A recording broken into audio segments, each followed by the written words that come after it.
Good morning students. Welcome to RDS group of school.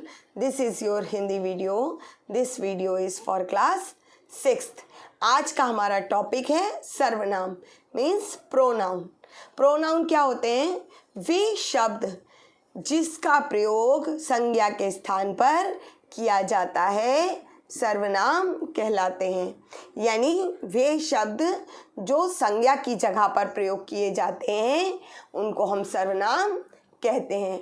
सर्वनाम शब्द का प्रयोग सजीव निर्जीव सभी संज्ञा शब्दों के लिए किया जाता है. यानी सजीव और निर्जीव. ठीक है. सर्वनाम के कितने भेद होते हैं? देखिए 6 भेद होते हैं. पुरुषवाचक सर्वनाम, निश्चयवाचक सर्वनाम, अनिश्चयवाचक सर्वनाम, प्रश्नवाचक सर्वनाम, संबंधवाचक सर्वनाम और निजवाचक सर्वनाम. पहला है देखिए पुरुषवाचक सर्वनाम. पुरुषवाचक सर्वनाम क्या होते हैं? पुरुषवाचक सर्वनाम मीन्स पर्सनल प्रोनाउन. पुरुषवाचक सर्वनाम मीन्स पर्सनल प्रोनाउन. वे सर्वनाम शब्द जिनका प्रयोग बोलने वाले, सुनने वाले या उस व्यक्ति के लिए किया जाता है जिसके विषय में बातचीत की जा रही हो पुरुषवाचक सर्वनाम कहलाते हैं. जैसे इसके देखिए 3 भेद होते हैं. उत्तम पुरुष, मध्यम पुरुष और अन्य पुरुष.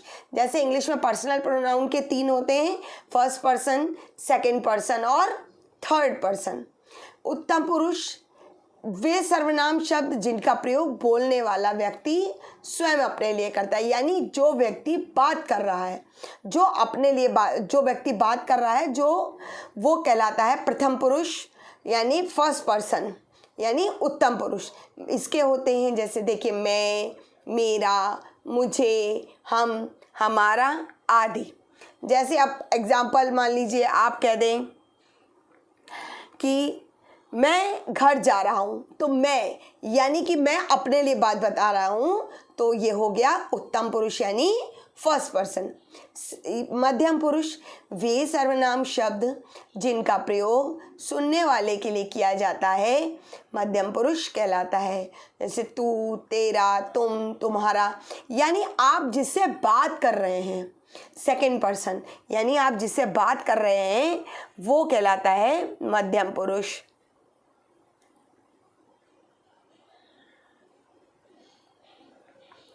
तो मध्यम पुरुष हो गया. जैसे मान लीजिए आप कल हमारे घर आएंगे, या आप यानी आप सामने वाले से पूछ रहे हैं तो क्या होगा? तुम, आप या तुम. तो तुम कल बाजार गए थे यानी आप जो सामने वाले से पूछ रहे हैं वो कहलाया आपका मध्यम पुरुष. देखिए और फिर आता है अन्य पुरुष. वे सर्वनाम शब्द जिनका प्रयोग बोलने और सुनने वाले के अतिरिक्त किसी अन्य व्यक्ति के लिए किया जाता है उन्हें अन्य पुरुष कहते हैं. जैसे वह, उसे, उसका, उसकी, उसके आदि. जैसे कि आप थर्ड पर्सन, आप किसी के बारे में बात कर रहे हो. जैसे वह बहुत अच्छा गेंदबाज है. यानी आप बात कर रहे हैं दूसरे से और तीसरे के बारे में बता रहे हैं कि वह बहुत अच्छा गेंदबाज है. यानी वो हो गया अन्य पुरुष वह. अब आइए सेकंड, इसका भेद है निश्चयवाचक सर्वनाम. जिन सर्वनाम शब्दों से पास या दूर की किसी वस्तु या व्यक्ति का निश्चयात्मक बोध हो निश्चयवाचक सर्वनाम कहते हैं. देखिए वो सर्वनाम शब्द जिनका किसी निश्चित व्यक्ति, वस्तु या स्थान की ओर संकेत का बोध हो वो कहलाते हैं निश्चयवाचक सर्वनाम. जैसे होते हैं यही वह स्त्री है जो कल दुकानदार से लड़ रही थी. यह सेब सड़ा हुआ है, इसे बदलकर दूसरा दे दो. यानी जिसके बारे में आप कंफर्म होते हैं, जिसके बारे में आप संकेत कर रहे हैं, निश्चय होता है. जैसे सामने जो घर दिखाई दे रहा है वह मेरा है. यानी पक्का आपको पता है कि वो घर आपका है. तीसरा आता है अनिश्चयवाचक सर्वनाम. वे सर्वनाम शब्द किसी अनिश्चित जो सर्वनाम शब्द किसी अनिश्चित प्राणी, वस्तु अथवा पदार्थ के लिए प्रयोग किए जाते हैं अनिश्चयवाचक सर्वनाम कहलाते हैं। यानी वो सर्वनाम जो किसी निश्चित व्यक्ति या वस्तु का जिनसे बोध ना हो, जिनका कंफर्म ना हो, अनिश्चयवाचक। जैसे देखिए पानी में कुछ गिर गया है, आपको पता नहीं कि पानी में क्या गिर गया है। आपको दाल में कुछ पड़ा है, क्या पड़ा है आपको पता नहीं। दरवाजे पर कोई खड़ा है या दरवाजे के बाहर कोई खड़ा है, आपको पता नहीं। जिसकी निश्चितता का बोध ना हो यानी वो अनिश्चय हो, वो कहलाता है अनिश्चयवाचक सर्वनाम। पेड़ पर कोई चढ़ रहा है, तो कोई क्या हो गया आपको पता नहीं है, वो कहलाया अनिश्चयवाचक सर्वनाम। नेक्स्ट आइए प्रश्नवाचक सर्वनाम। वे सर्वनाम शब्द जो किसी संज्ञा शब्द, व्यक्ति, वस्तु या पदार्थ के बदले प्रयोग होकर वाक्य को प्रश्नवाचक बनाते हैं, प्रश्नवाचक सर्वनाम कहलाते हैं। यानी जिन सर्वनाम का प्रयोग प्रश्न पूछने के लिए किया जाता है वो कहलाते हैं प्रश्नवाचक सर्वनाम। जैसे आप कहाँ जा रहे हैं, छत पर कौन खड़ा है, तो आप क्वेश्चन कर रहे हैं, वो कहलाया प्रश्नवाचक।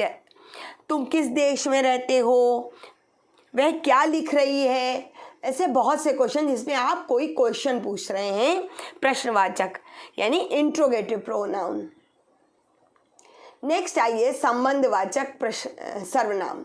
वे जो सर्वनाम शब्द वाक्य के दो सर्वनामों के परस्पर संबंध स्थापित कराने का कार्य करते हैं संबंधवाचक सर्वनाम कहलाते हैं। यानी जिन सर्वनाम शब्दों का प्रयोग वाक्य में किसी संज्ञा या सर्वनाम से संबंध बनाने के लिए किया जाता है संबंधवाचक सर्वनाम कहलाते हैं। देखिए जो मेहनत करेगा वही सफल होगा, यानी इन दोनों का संबंध बताया जा रहा है। जिसने चोरी की उसे सजा अवश्य मिलेगी। और जैसे एक हो गया जैसा देश वैसा वेश, जो डर गया सो मर गया। यहाँ पर जैसे जैसा वैसा, जिसका उसका, जहाँ वहाँ, ये शब्दों का प्रयोग होता है। नेक्स्ट आइए निजवाचक सर्वनाम। वे सर्वनाम शब्द जिनका प्रयोग काम करने वाला स्वयं अपने लिए करता है, यानी जो काम कर रहा है वो अपने लिए प्रयोग करता है, वो कहलाता है निजवाचक। वह अपने आप घर आ गई, यानी अपने आप। मैं स्वयं दिल्ली चला जाऊंगा, यानी स्वयं अपने लिए बात हो रही है इसमें। जैसे अपने आप, स्वयं, खुद, स्वतः। बच्चा अपने आप दुकान पर चला गया, अपने आप। ठीक है, हो गए आपका। अब देखिए सर्वनाम के संबंध में विशेष रूप से ध्यान रखने योग्य बातें। सर्वनाम शब्द, इनको ध्यान से पढ़िएगा। सर्वनाम शब्दों का प्रयोग पुल्लिंग तथा स्त्रीलिंग दोनों के लिए किया जाता है। ये नीरजा एक डॉक्टर है, वह एक डॉक्टर है। अगर मैं यहाँ पे ये कह देती कि दिनेश एक डॉक्टर है तो वह एक डॉक्टर है, यानी दोनों के लिए प्रयोग किया जाता है। दिनेश मेरा भाई है, मैं मेरा भाई है। ठीक है, तो आप इसमें दोनों के लिए प्रयोग किया जाता है। अपने लिए मैं, हम तथा हमारा शब्द प्रयोग किया जाता है। मैं एक खिलाड़ी हूँ, मैं दिल्ली में रहता हूँ, हम खिलाड़ी हैं, हमारा घर दिल्ली में है। यानी जो अपने लिए किया जाता है उसमें मैं और हम, हमारा शब्दों का प्रयोग किया जाता है। नेक्स्ट देखिए इसका क्या, दूसरे व्यक्ति के लिए तू, तुम, तुम्हारा, तुझे, तुम्हें आदि का प्रयोग किया जाता है। यानी आप किसी और व्यक्ति के लिए अगर बात कर रहे हैं, तुम एक इंजीनियर हो, तुम्हारा घर साकेत में है, छात्र तुम्हारे घर आना चाहते हैं, छात्र तुम्हें बहुत प्यार करते हैं। तीसरे व्यक्ति के लिए ये देखिए वही चीज आ गई, उत्तम पुरुष, मध्यम पुरुष और अन्य पुरुष। तीसरे व्यक्ति के लिए वह, यह, वे, उस, वे आदि शब्दों का प्रयोग किया जाता है। वह पायलट है, वे जहाज उड़ा रहे हैं। और एक बात, सम्मान देने के लिए तुम के स्थान पर आप और तुम्हारा के स्थान पर आप का प्रयोग किया जाता है। देखिए ये चीज़ इंग्लिश में नहीं होती, सिर्फ हिंदी में होता है कि आप किसी को रिस्पेक्ट दे रहे हैं तो आप तुम करके बात नहीं करते हैं, आप करके बात करते हैं। आप इस विद्यालय के नए प्रधानाचार्य हैं। आपकी प्रारंभिक शिक्षा इसी विद्यालय से हुई थी। अब आपको सर्वनाम समझ में आ गए होंगे। अगर किसी को कोई प्रॉब्लम हो तो उससे पूछ लीजिएगा। Now this chapter is completed. Have a good day.